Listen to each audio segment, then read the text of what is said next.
চতুর্থ শ্রেণীর শিক্ষার্থীরা, তোমাদের ২৫ পৃষ্ঠার একটি সমস্যা আছে, সমস্যাটি সমাধান করব। দুটি মোটরসাইকেলের মোট দাম কত টাকা? দেখো, এখানে একটি মোটরসাইকেলের দাম দেয়া আছে ১,৬৫,৭২৫ টাকা এবং আরেকটি মোটরসাইকেলের দাম দেয়া আছে ১,৪৪,৯৯৯ টাকা। বলেছে যে মোট দাম কত টাকা? তাহলে মোট কোনো কিছুর যদি চাওয়া হয় সেক্ষেত্রে আমরা কিন্তু যোগ করব।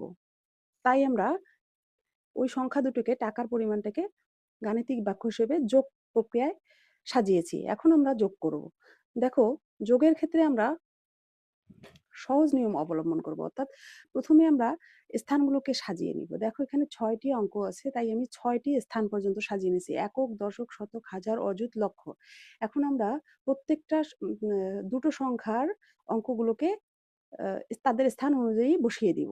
দেখো, ৫ এবং ৯, এককের স্থানে ৫ যোগ ৯, ৫ আর ৯ যোগ করলে হয় ১৪।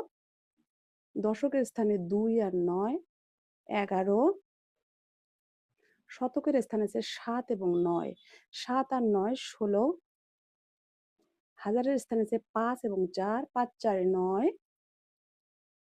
অযুতের ঘরে আছে ৫ এবং ৬ এবং ৪, ১০ এবং লক্ষের স্থানে রয়েছে ১ যোগ ১, এখানে হবে ২।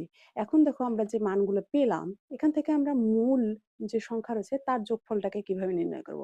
তাহলে যোগের ক্ষেত্রে প্রথমেই আমরা ডান পাশে কি লিখব? এককের সংখ্যাটা লিখব। তাই আমাদের এককের মান তো আমাদের বের করাই আছে। তাহলে এখান থেকে আমরা শুধুমাত্র এককের স্থানের যে মানটি রয়েছে ৪, ৪ কে লিখব।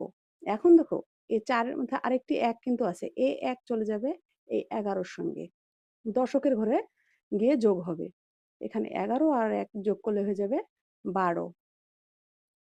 এখন দেখো, ১২ র দশকের ঘরে ২ লিখব।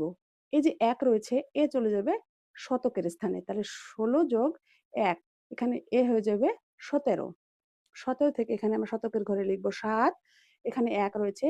এই ১ ৯ এর সঙ্গে, হাজারের সঙ্গে যোগ হয়ে যাবে। ৯ আর ১ এ ১০। এখন দেখো, হাজারের ঘরে আমরা এই শূন্যকে দিব। এখন রয়েছে ১। এই ১ যোগ হয়ে যাবে অযুতের স্থানের সঙ্গে। এ হয়ে গেল ১১। তাহলে এখান থেকে আমরা লিখব এই ১ কে। এখানে কিন্তু আরেকটি ১ থাকে। এই ১ আবার চলে যাবে লক্ষের স্থানে। দেখো বন্ধুরা, আমরা কিন্তু শেষ পর্যন্ত সবগুলো মানকে বসিয়ে দিলাম। ২ আর ১ এ ৩।